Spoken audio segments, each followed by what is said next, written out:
Hello, everybody, and welcome back to episode 25 of Gaming with Glare.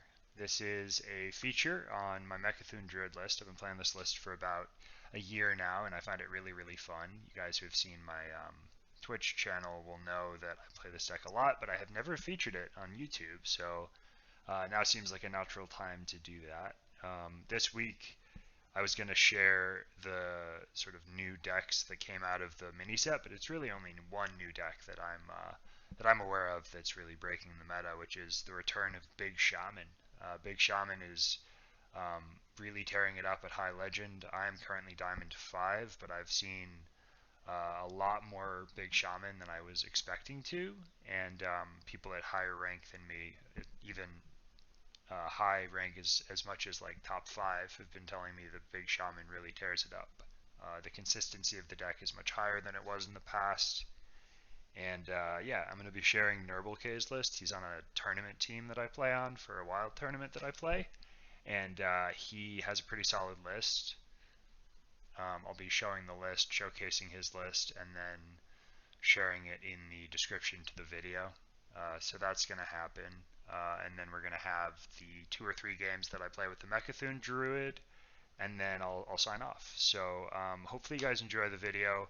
I'm excited to bring you this content. I'm really excited about Mecha'Thun Druid. I think it's a fantastic deck just for like the level of fun and like adrenaline that it produces. So I really hope you guys enjoy the games.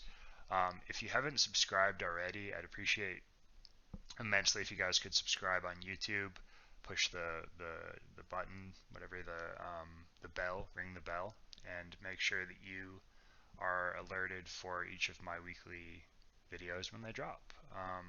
Obviously, I have moved house recently, so for consistency's sake, last week's video I think came out on a Saturday. This week's video is coming out on Sunday. Going forward, I'm planning on having the videos come out on Saturday. They were coming out Friday, but I think Saturday is a better day for me. So from now on, I think the videos are going to come out more consistently on Saturday. But I will keep you guys posted on Twitter, and I'll let you know on Twitch as well. I do stream, by the way, if you don't know, on Twitch every night from 10 p.m. to 2 a.m. East Coast US, twitch.tv/glare, and it's twitter.com/glare_HS if you want updates on the decks that I'm building and the games that I'm playing. So hopefully you guys enjoy this video. I'll be right back to talk about the 2 lists, and then we'll play some games. Alright guys, so I'm going to talk briefly about Nerbelkay's Big Shaman list. From the top, Lightning Bloom and Investment Opportunity are a matched pair in this deck. You get Investment Opportunity and it tutors Lightning Bloom. Lightning Bloom is so key because the idea of the deck is you play your cheat cards like Ancestor's Call, Muckmorpher, and Eureka, but you can play them on turn 1 or 2 or 3 with a pretty frightening level of consistency. Scalding Geyser is a newish card. It's from the last full expansion, so it's from Voyage to the Sunken City, even though the new mini set just came out, and that gave us the I think crown jewel of the deck, which is Neptulon the Tide Hunter. The mini set was Throne of the Tides, and Neptulon is one of the better cards from that mini expansion. So Neptulon is a colossal with +2, so he summons 2 what are called hands, and he has Rush and Wind Fury, and then if he attacks, if you control any hands, they attack instead. You end up essentially OTKing people with this deck, with Neptulon the Tide Hunter. It's sort of a 2-turn kill, right? Because you have to summon the Neptulon, you get the Rush, the Wind Fury, and then the following turn you attack for something I think like 24 damage. It ends up being so much damage because the Neptulon hands do the attacking for Neptulon, right? They're 4/2s that deal 4 to face each, and then they each get to attack again because, well, they're minions too. So yeah, it is. It's 24 damage. It's 6 times 4 that you end up dealing with Neptulon the turn after you summon him. Anyway, GwG the Gulper you guys will be familiar with from the actual full expansion that just came out like maybe 2 months ago.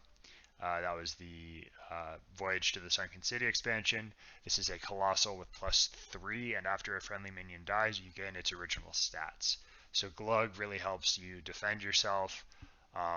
He does a thing where, when a Scrapyard Colossus or a Yasiraj dies, which if you don't deal with the Scrapyard Colossus or the Yasiraj as the opponent player, it's really hard to win. The GwG will gain those minion stats and become a big threat itself. Because you're paying only like uh, effectively a small amount of mana for these minions, you cheat them out with the Ancestor's Call, the Muckmorpher, and the Eureka. The GwG ends up not being badly statted, right? Paying 1 mana for GwG is actually really good because you get a 3/5, 3 2/2s, and then when the 2/2s die, this is like the anti-aggro piece of the deck alongside Neptulon and Scrapyard Colossus. It's all anti-aggro, it's all anti-control, it's all just, this deck is good. Play it if you want to win games. Like I said, it's not my playstyle. I really don't like the high roll effect of this because if you don't draw, if you never find any of your minions, you just don't win. If you never find like the Lightning Bloom investment opportunity stuff, it can feel too fair. That's been my understanding of the deck from the other side. I think I've played maybe 2 games of it. It just doesn't feel powerful unless it feels completely broken, has been my experience of it from the other side. Again, like if people are highly experienced with Big Shaman, you guys can tell me if maybe it's more consistent now than it used to be. I think it is slightly more consistent because you have the investment into Lightning Bloom stuff, but yeah, this deck also is running the Maelstrom Portal. This is Nerbelkay's edition of the deck, but it's running Maelstrom Portal and Devolve and Ancestral Spirit, so then if you get down to Scrapyard Colossus or like a GwG or a Neptulon Ancestral Spirit them, they come back. I believe they come back with the Colossals attached. I could be wrong there, but this deck is very good. Play it if you want to win games, but we won't be playing it in this video. We'll be playing my Mecha'Thun Druid, which I'll share next. Alright guys, so I am going to be talking briefly about this Mecha'Thun list. I recorded the video in segments, so I have recorded the rest of the video at this time, and I'm going back and I wasn't able to find a segment I recorded on the sort of description of how the deck works. So I'm briefly going to describe how the deck works here. We're then going to go into a game, and the video will continue from there. So the way the deck works is it's an alignment deck. You play alignment, you play a Mana Saber, and then alignment, and then Anaconda. Mana Saber, once you attack with it with an alignment up, you gain a Mana Crystal. You play the Anaconda with that Mana Crystal. You play the whole deck of free spells. And then you play the second alignment, the Mecha'Thun, and Poison Seeds is the combo kill. So it's a bit convoluted. If you guys want more clarification on how it works, you can ask me directly on my Twitch, which is twitch.tv/glare. I would really appreciate if you guys could come to my Twitch chat and describe what your questions are about the deck. I'll try to answer them as efficiently and effectively as I can. I appreciate you guys. I hope you really enjoy the video segment that's about to come, which is going to be on the actual gameplay itself. But this is it for the brief discussion of how the deck works, and I'll hop into the next segment in just a moment. We'll be queuing into a game.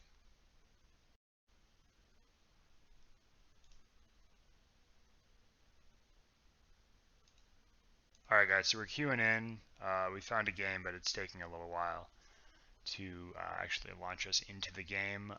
This is the second game I've played. I lost the first one to an even lock. I'm not going to show the games I lose in this video because the deck is sort of an educational thing for you guys. If I show you the deck losing, it doesn't really help you at all. If you want to play the deck, it really is more of a, you have to see the combo played out, and then you practice it yourself and try to bring it to ladder if you want to. Again, I'll have the link to the code in the description of the video. So we have a Druid. I don't like Bogbeam, don't like Mally. I like Lightning Bloom Nourish. A lot of mana cheat is really good. And then we look for the Guff and the alignment. If we find Oaken Summons or Mana Saber, that's also quite good. So we'll see what we can do here. I'm feeling like this is probably a game where it's going to be a little bit close. But if we can find the alignment and combo the same turn, it becomes a lot easier. I am going to throw away some of my ramp here to get Guff out. Turn 2 Guff is pretty good. Or sorry, turn 1 Guff is pretty good. So next turn we have 3 mana, we mana ramp. Turn 3, which is mana 6. Mana 7, we play Oaken Summons most likely. And then if we top deck the alignment, we go in with a Nourish into Branching Paths post alignment. I do have to be careful because he's also playing alignment, so I don't want to alignment for him. We'll see how it develops. This is a really interesting match. I think he's probably on Togwaggle. That's the most common one I've been seeing when people are playing alignment. It could also be, a Malygos deck or something, but we'll see how it develops, like I say. We're hoping we don't top deck the other Mana Saber, because then the Oaken's kind of useless. It's just armor gain. So we chained Mana Ramp, and he's chaining Moonlit Guidances. I had a game earlier today where I played, I think it was 4 Moonlit Guidances. And as part of that, I played, that was 3 Moonlit Guidances and 4 Biology Projects, is what it was. That was an interesting match. I've been playing this deck for a long time, and you see all kind of stuff, right? Like I've had alignment turn 2, like several times. I was gonna say many, but several times I've had alignment turn 2, and I think I've won on turn 3. If I haven't won on turn 3, I'm pretty sure it's possible to with the right draw. Certainly won a lot on turn 4 with this deck. Okay. I'm not going to play the Oaken Summons. We need to find alignment.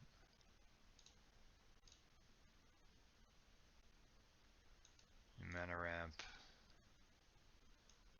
See if we find alignment. Perfect. We have to play 3 alignments this game now, but it is what it is. Alright, so next turn we go Mana ramp, Mana Saber, Oaken. I might draw, actually.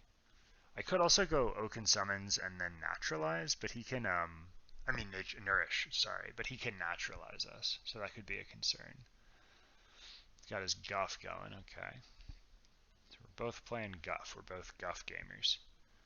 I want to play Oaken Summons, because that makes it so he can't alignment.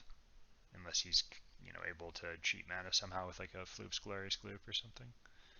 So Oaken Summons pulls the Mana Saber.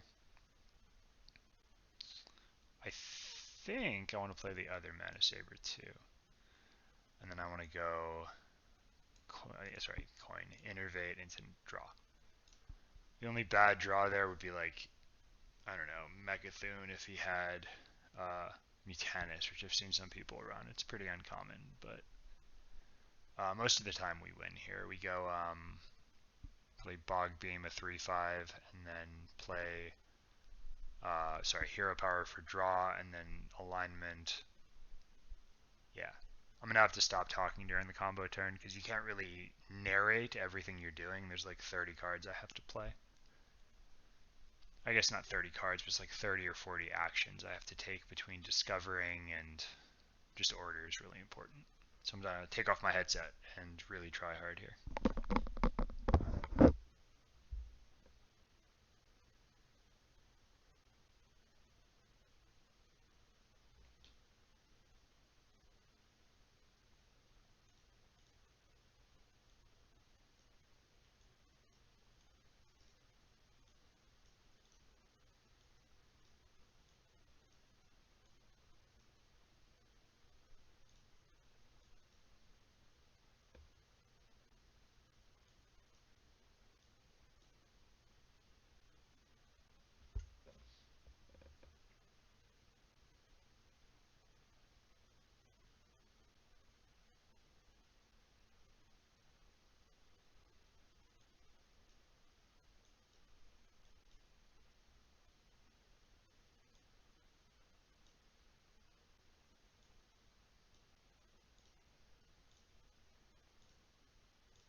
so that was a little bit scuffed. This is a different version to what I'm used to, but you can see how you have to go pretty fast, and you saw the combo work. I'm gonna sort of run this back in my head a little bit and talk through how the turn could have gone better.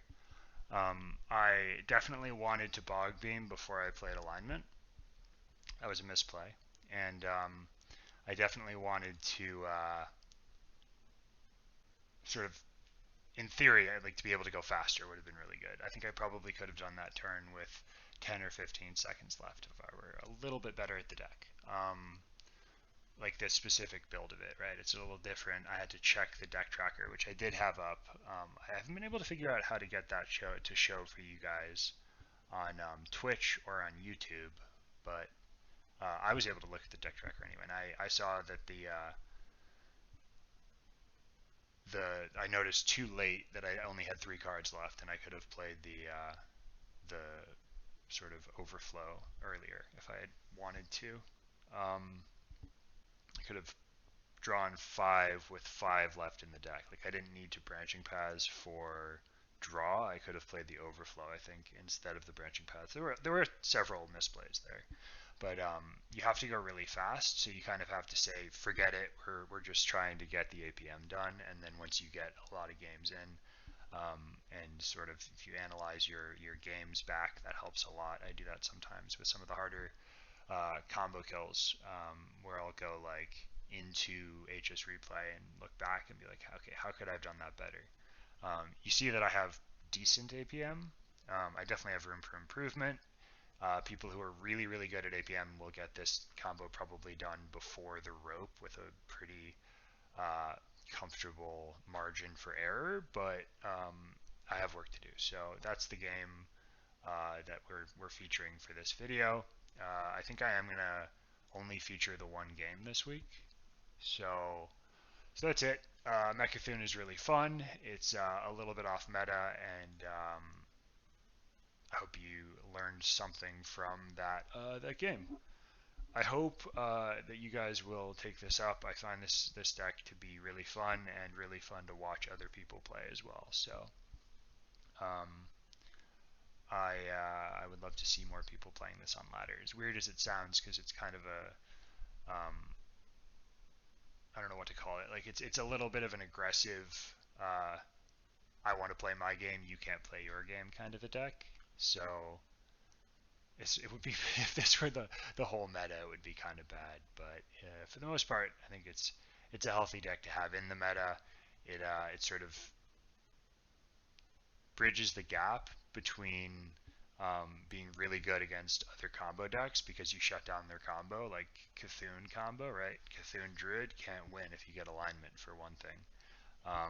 You just shut them out of the game for the most part. And then also being kind of weak into aggro so that it never really fully takes over the meta, even if a lot of people like to play it, which is not the case right now, but I think might become the case if we can convince enough people that the deck is fun, which it really is. I found that last like 30 seconds of that game to be exactly what I wanted from this game of Hearthstone. So yeah, that's it. I'm gonna pause the video and restart with a quick outro. Thank you guys again for watching. Be right back.